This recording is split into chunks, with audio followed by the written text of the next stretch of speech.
कहते हैं जिसको तर्पण भी ना मिले, जिसको तिलांजलि भी ना मिले, जिसको जल भी ना मिले, जिसको ब्रह्म भोज भी ना मिले, कितना भी भटक रहा हो, उसकी मुक्ति का एक साधन हो जाता है, वो है भगवान शिव की अपार आनंद देने वाली शिव महापुराण की कथा, जो सुख प्रदान करती है। रिटर्न बढ़ल रहा है, रिटर्न ना आ रहा।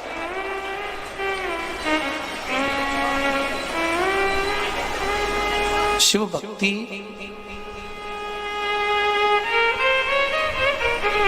भगवान शंकर का भजन, भगवान शंकर का कीर्तन, भगवान शिव का मंत्र जाप, नाम जाप, ये कहीं ना कहीं हमको फल जरूर देता है।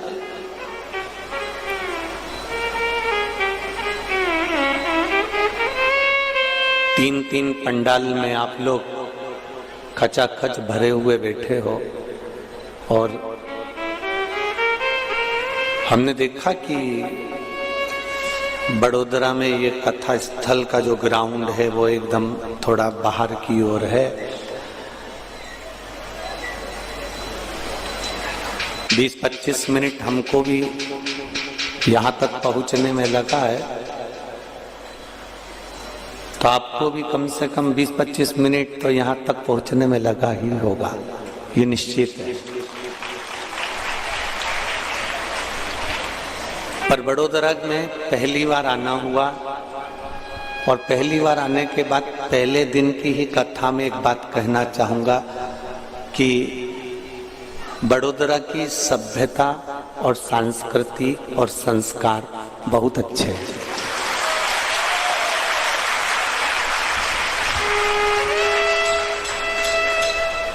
आपसे तो नहीं मिला भैया, पर ये जैन पर यहाँ की जो रोड बनी हुई है, उन रोडों पर, उन रोडों के जो नाम लिखे हैं, उससे मालूम पड़ता है कि कितना संस्कार झलकता है। काशी विश्वनाथ रोड, कुबेरेश्वर रोड, संत road, Gokulnath road, Gokulnath society, Vallabh society, ये सब देखकर ऐसा लगता है कि कहीं ना कहीं बड़ोदरा में संस्कार तो खूब है, ये निश्चित।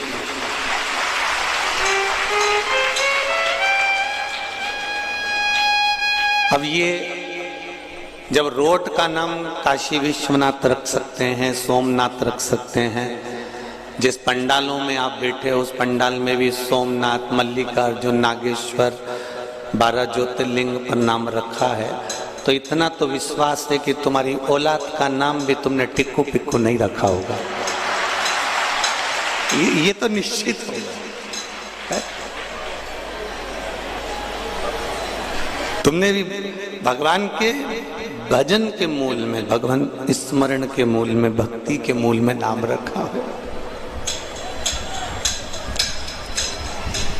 और गुजरात में 2 कथाएं हैं। एक कथा तो ये बहेड़िया परिवार की चालू हो गई है, प्रसाद शिव महापुराण की कथा, और एक शायद फरवरी या जनवरी फरवरी में पावागढ़ के पास में, पावागढ़ से 5 किलोमीटर की दूरी पर कोई संत महात्माओं के द्वारा वो कथा का आयोजन रखा गया।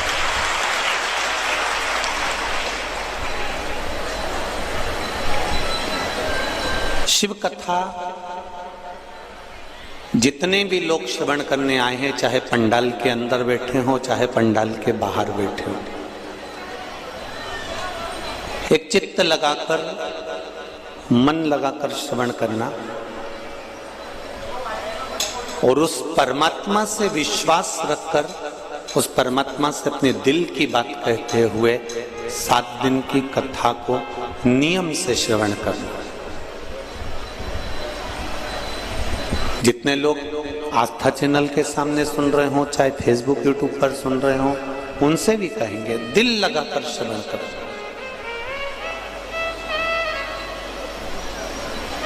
मन और हृदय,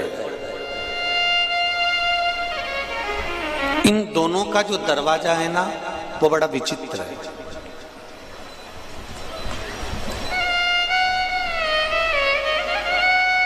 मन का दरवाजा भगवान की ओर नहीं खुलता, मन का दरवाजा संसार की ओर खुलता, और हृदय का दरवाजा संसार की ओर नहीं खुलता, परमात्मा की ओर खुलता है। इन दोनों में एक अंतर पर, मन को आप भगवान में ले जाने का प्रयास करेंगे, मन को आप भक्ति में ले जाने का प्रयास करेंगे, मन को आप सत्संग में ले जाने का प्रयास करेंगे, मन को आप कीर्तन में ले जाने का प्रयास करेंगे, ये मन भटकेगा। थोड़ी देर तक भजन में चले जाएगा, थोड़ी देर कीर्तन में चले जाएगा, थोड़ी देर मंत्र जाप में चले जाएगा, थोड़ी देर स्मरण में चले जाएगा, उसके बाद ये मन भटक कर फिर संसार में चला जाएगा।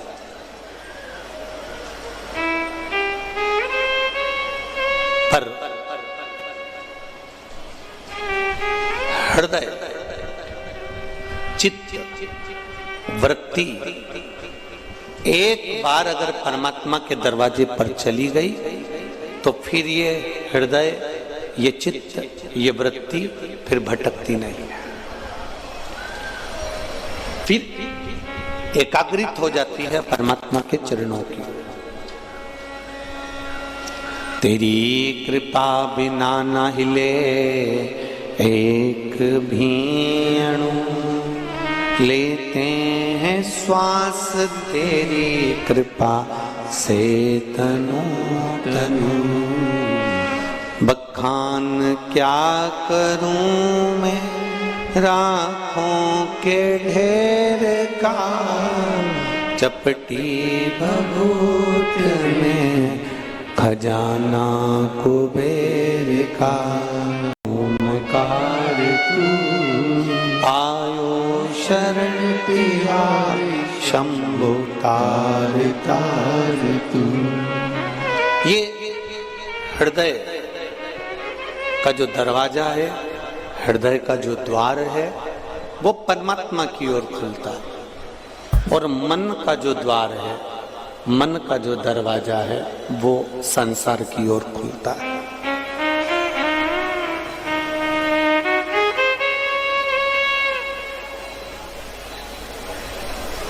आप ध्यान लगाना जरा इस हृदय को शिव तक ले जाने के लिए।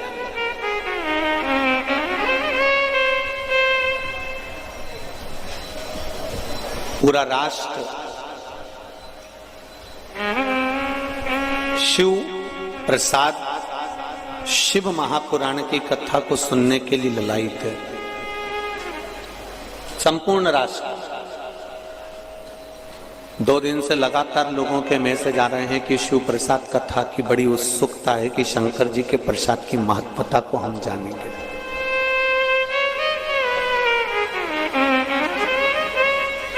और ये भी मेरा विश्वास करता है, प्रसाद खाने के बाद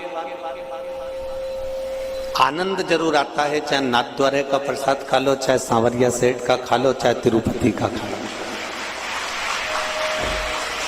यदि प्रसाद खाने के बाद आनंद प्राप्त होता है, जरूर उसका फल मिलता है, तो एक बात निश्चित है कि शिव प्रसाद, शिव महापुराण की कथा सुनने के बाद भी तुम्हें जरूर कुछ न कुछ प्राप्त होने वाला है, ये निश्चित है। बस उसको आप दिल से, हृदय से, चित्त से, मन से उसको रमाओ।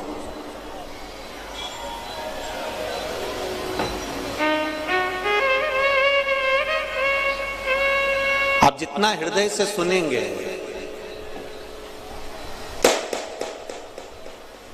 आप जितना हृदय से श्रवण करेंगे, पीछे की साउंड की आवाज बढ़ा दीजिए, सबसे पीछे, सबसे पीछे, और पीछे की एलईडी भी चालू कर दीजिए।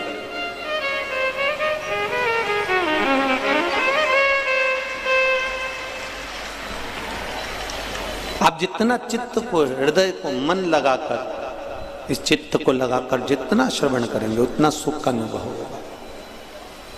महाराज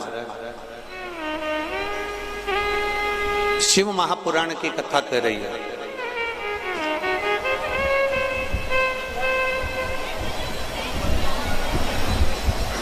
नींद आ रही है और बच्चे सोने नहीं दे आपको, तो आप बच्चे को डांट सकते हो। ये आपको पहले भी एक बार प्रसंग में कहा था। नींद आ रही है और भरचक आ रही है और बच्चे सोने नहीं देंगे आपको, तो आप बच्चे को डांट सकते हो।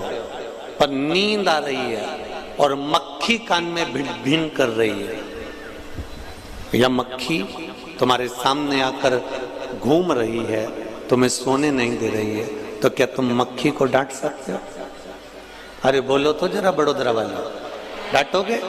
नहीं। फिर क्या करोगे? बच्चे सोने नहीं देंगे तो बच्चों को डांटा जा सकता है, पर मक्खी सोने नहीं देगी तो मक्खी को डांटा नहीं जा सकता। एक काम कर सकते हो कि चद्दर ओढ़ लोगे, रजाई ओढ़ लोगे, या फिर मच्छरदानी लगाकर मुंह को ढाककर सो जाओ। इसको समझदारी कहते हैं, इसको विद्वत्ता कहते हैं। अब जरा ध्यान दीजिएगा कि मक्खी को ना हम डांट रहे हैं, मक्खी को ना हम भगा रहे हैं। मक्खी से बचने का तरीका हमने ढूंढ लिया कि मुख पर चद्दर ओढ़ लो और रजाई ओढ़ लो या मुख ढाक लो, तो आप मक्खी आपको परेशान नहीं करेगी। उसी तरह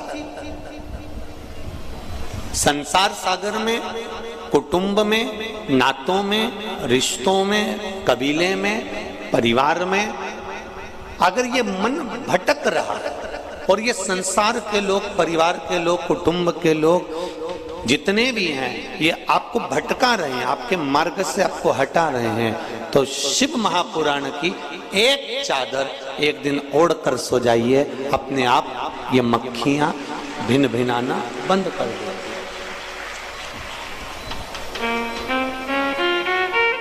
इस चित्त को, इस मन को, इस बुद्धि को, इस हृदय को आप परमात्मा में लगाना प्रारंभ कर दो। आप उस परमात्मा के पास में इस चित्त को ले जाना प्रारंभ कर दो। मैंने तेरे ही भरोसे ओ बाबा, तेरे ही भरोसे हवा बिच उड़ती जावांगी, बाबा डोर हथो छड़ी ना मैं कटी जावांगी, भोले मैं तेरी पतंग, शंभो मैं तेरी पतंग। इस चित्त को जब ये भटक रहा हो, ये मन जब भटक रहा हो, ये हृदय जब भटक रहा हो, तब उसके लिए सबसे सुंदर साधन है भगवान का भजन, भगवान की अविरल भक्ति। शिव महापुराण की कथा कर रही है।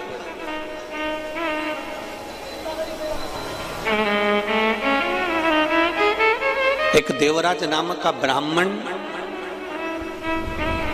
जो ब्राह्मण कुल में जन्म लेने के बाद अपनी संगत से भटक गया था, अपनी संगत से भटक गया और संगत से भटकने के बाद वो शिव मंदिर में थोड़ा सा धन चोरी कर कर शंकर के मंदिर में जाकर बैठा।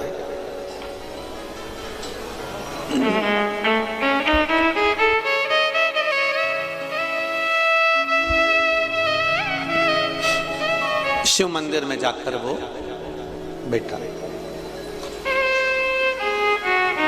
अब शिव मंदिर के अंदर जब वो जाकर बैठा शरीर में ताप था, शरीर ताप के कारण तकलीफ भोग रहा था। एक ब्राह्मण देवता उसी मंदिर में बैठकर शिव महापुराण की कथा का वाचन कर रहे थे। ये सब कथा आपने इस व्यासपीठ के माध्यम से बार बार सुनी है, पर कथा का जो नियम है उसके अनुसार महत्तम का जो वर्णन है उसको हम श्रवण कर रहे हैं। ब्राह्मण का कर्म था कथा कहना, तो ब्राह्मण अपने आनंद के साथ उस कथा को कह रहा है। अब देवराज नाम का ब्राह्मण उस कथा को कितना ले रहा है ये उसके ऊपर।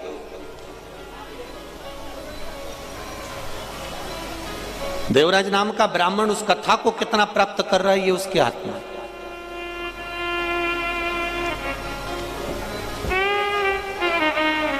₹100 लगाकर ऑटो में, 150 रुपए खर्च कर कर ऑटो में आप इतनी दूर कथा सुनने के लिए आए। अब ये आपके ऊपर है कि आप कितना ग्रहण कर रहे हैं, कितना प्राप्त कर रहे हैं। भगवान शिव से आप कितनी दिल की बात अपने देव अधिदेव महादेव से कह रहे हैं और भगवान शंकर से अपने हृदय से गुणगान कर रहे हैं। आपने लगाया ₹100 ऑटो में खर्च कर दिया, उससे कह दिया भैया मुझे वहां तक छोड़ी आना, वो छोड़कर चले भी गया। आपने पति से भी कह दिया कि मुझे वहां तक छोड़िया, मुझे वहां तक ले जाओ। आपने अपने बच्चों से कह दिया मुझे कथा के स्थान तक छोड़िया। छोड़ने का काम उनका था, वो छोड़कर चले गए।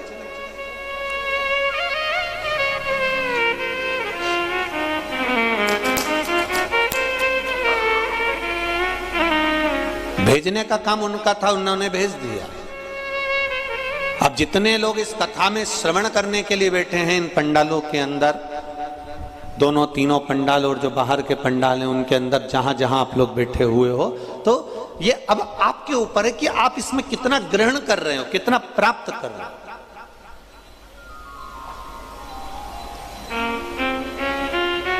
21,600 श्वास प्रतिदिन मनुष्य के शरीर से निकलती है। 3.5 करोड़ रोम छिद्र ये मनुष्य के शरीर में है और 21,600 श्वास रोज प्रतिदिन निकल रही है। और उस श्वास का बस यही एक क्रम है कि निकलने वाली श्वास तो निकल रही है, श्वास आना जाना तो चालू है, पर हम उस 21,600 श्वास में से कितनी श्वास में हम भगवान का भजन कर रहे हैं, हम कितनी श्वास परमात्मा को समर्पित कर रहे हैं, हम कितनी श्वास में भगवान भगवत नाम का, भगवान के नाम का गुणगान कर रहे हैं।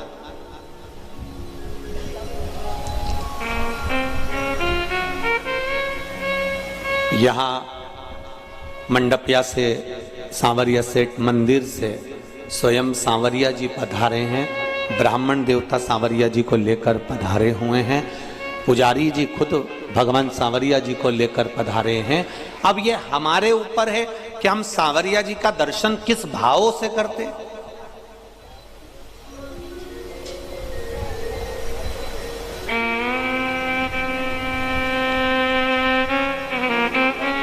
हम किस भाव से भगवान को प्राप्त करते हैं। कई लोग ऐसे भी होते हैं जो मंदिर तक चले जाते हैं, जैसे देवराज नाम का ब्राह्मण मंदिर तक गया है, मंदिर के अंदर भी पहुंच गया है, मंदिर की चौखट पर भी पहुंच गया है, मंदिर के अंदर जाकर बैठ भी गया है, पर मंदिर के अंदर बैठने के बाद भी उसका चित्त नहीं लग पाया, उसका मन नहीं लग पाया, उसका हृदय नहीं लग पाया। पहुंचने से क्या है, पहुंचने को तो तुम कहीं पर भी पहुंच जाओ, पर दिल भी तो लगना चाहिए, हृदय भी तो लगना चाहिए, मन भी तो लगना चाहिए।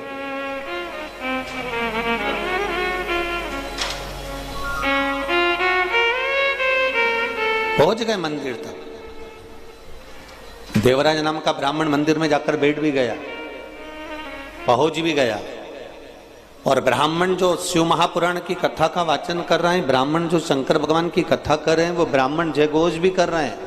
ऐसा नहीं है, बार बार ब्राह्मण कर रहा है हर हर महादेव, बोल बम का नारा है,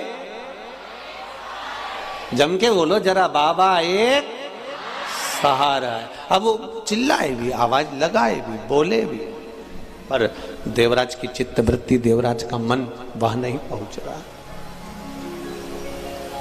उसको तो ताप है शरीर में, कष्ट है उसके शरीर, मन नहीं लग पा रहा उसका, हृदय नहीं लग पा रहा उसका।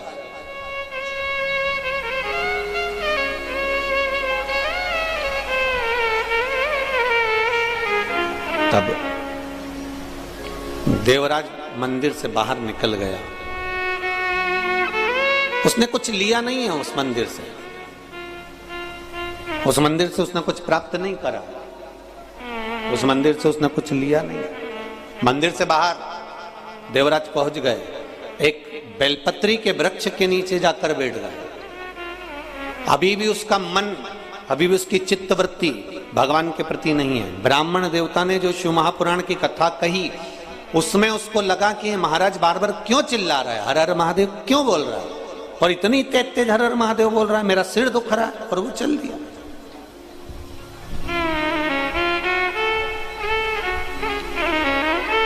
शिव महापुराण की कथा एक बात बहुत अच्छी कहती है।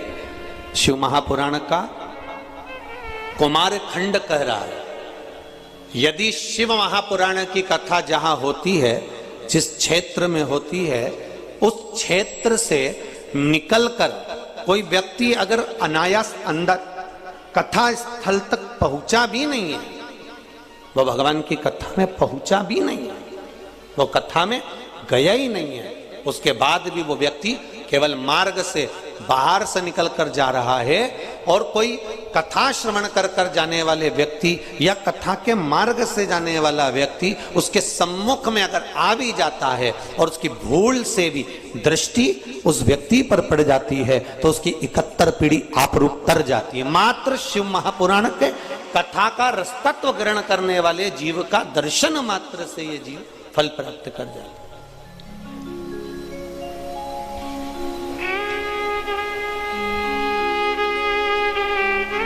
अब इतने सारे आप लोग पधारे हो ढेर, अब इतने सारे आप लोग आए हैं कथा सुनकर।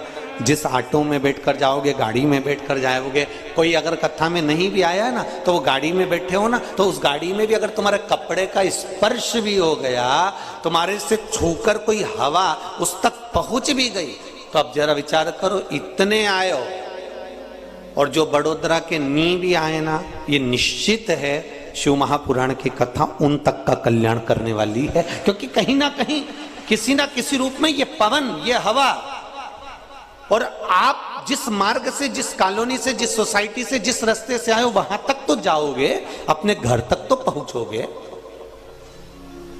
और ऑटो वाला कहां तक छोड़ देगा तुमको? नीचे तक, बिल्डिंग तक तो जाओगे। उस बिल्डिंग तक पहुंचने में भी तो 8-10 घर पड़ेंगे। 8-10 घर में तुम्हारे पांव की रज तो गिरेगी, और गिरेगी तो कल्याण तो करेगी।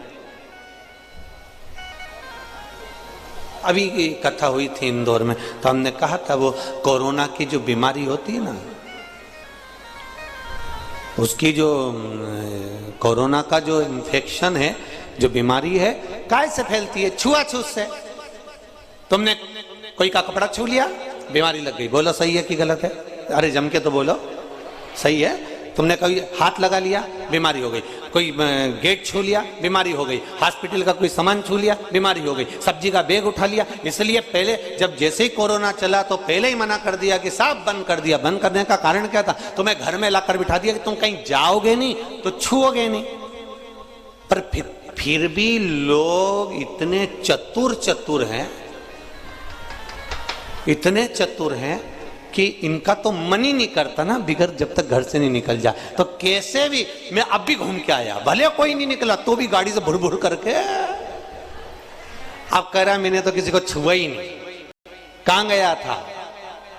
बस बाजार। पेट्रोल पंप चालू था, हाँ। पेट्रोल डलवाया, हाँ। मैंने तो किसी को छुआ ही नहीं। पेट्रोल डलवाया, डालने वाले ने ढक्कन बंद करा, गाड़ी टच हुई, तूने अंदर बैठा पैसे का लेन देन करा, बोले छुआया कि नहीं छुआया? भले तुम्हारी दृष्टि में नहीं आया कि मैंने किसी को छुआ ही नहीं, तुम तो बिल्कुल कड़क, मैंने किसी को नहीं छुआ। कई लोग कहते हैं मैंने कभी किसी का बुरा ही नहीं किया, भगवान ऊपर से देखता रहता है, अरे ओ भेरू। भगवान भी कहता है मुझे सब मालूम है, तू ये मत सोच कि तूने किसी का बुरा नहीं करा, मेरे को सब मालूम है।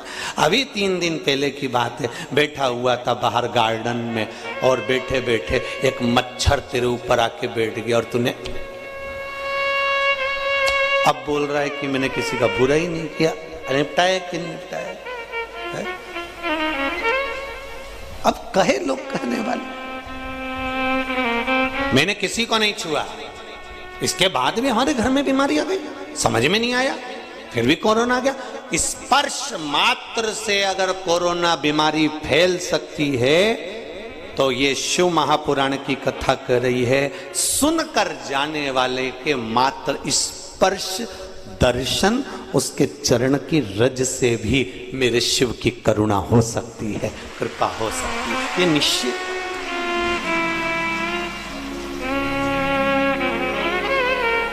बिल्कुल निश्चित।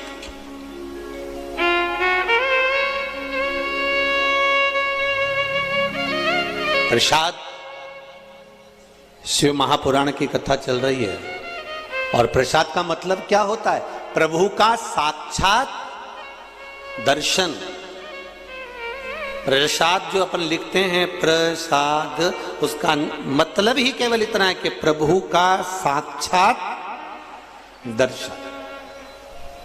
अब जरा विचार करिएगा, बहुत अच्छे से कथा सुनना। ये 7 दिन की शिव महापुराण की कथा, प्रसाद शिव महापुराण की कथा है।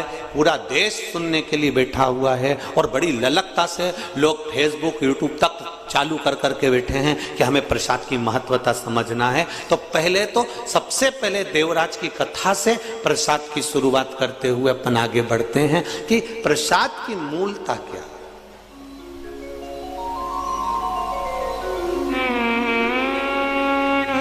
प्रभु का साक्षात दर्शन। अब विचार करिएगा, तुम बद्रीनाथ नहीं गए,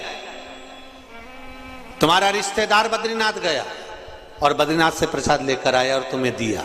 बोलो दिया कि नहीं दिया? चलो जाने दो, अभी ये भी जान दो।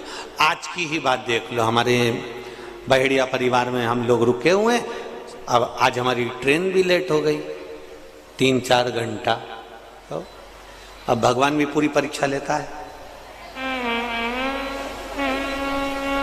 जो आने वाली थी सुबह 7 बजे, वो आई सुबह 10-11 बजे। अब पहुँचे, फिर लाड लेके लाड लड़ाया, ठाकुर जी की सेवा करी, भोलेनाथ जी का पूजन किया, मंत्र जाप स्मरण कर कर कथा की तैयारी।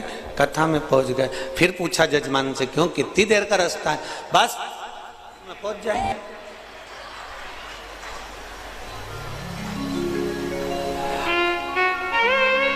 अच्छा है इन सबकी रिश्तेदारी यमराज से नहीं है, नहीं तो ये यमराज इनसे पूछ ले, क्यों रे कमलाबाई को लेके जाना है, कितनी बजे आऊं? बस 10 मिनट में आ जा। और मालूम पड़े कमलाबाई उससे पहले की भग गई राम जी। अब इसका क्या दिखा? अब ये बोले 10 मिनट का रास्ता है गुरुजी।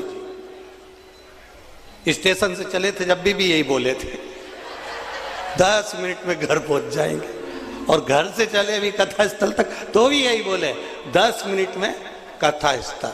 और मालूम पड़े घड़ी का कांटा देख देख देख देख। अब हमने सोचा कि टाइम पे पहुंच जाएं तो कम से कम ये इतने पत्र आते हैं तो पढ़ने में आ जाते हैं। अब टाइम पे पहुंचे ही नहीं तो पत्र क्या खाक पढ़ो। अब 10 मिनट में, इतने में वो बच्चा गाड़ी चला रहा था, क्या नाम उसका, हम तो नाम स्मरण नहीं है हमको इतना। हमने उससे कहा जरा जल्दी चलाओ, उसने आगे वाले को फोन लगाया, जरा जल्दी चलाओ। आगे वाले ने आगे वाले को लगाया, जल्दी चलाओ। सबने लगा दिया पर चला कोई नहीं, सब वैसे की वैसे ही चला। और ऊपर से बचा कुचा था तो बाहर लगा दिए ने ढोल वाले। अब हमारे मन में आया, भगवान अच्छी आज तो खुद परीक्षा लिए तूने, 10 मिनट का कह कर आधा घंटा निकाल दिया और बचा कुचा था तो ढोल लगाड़े ला के खड़े कर दिया। अब इनके बीच में थोड़ा, अब बेचारे इतनी देर से ढोल बजाएं, अपन उनको नी भी देखो तो उनको भी बुरा लगे। बताओ, गुरु जी आया और फूला फूला चले गया, तो मन लगता तो है। तो अब उनका भी बजा लो तुम तो बजा लो। अब ढोल वालों की भी आदत, दूल्हा सामने रहे तो और दम दम के बजाए, अब ढोल वाले भी बजा। अब उनको उत्साह तो बड़ा, इसका नाम बिल्कुल सही है, बड़ोदरा ही अच्छा है एकदम।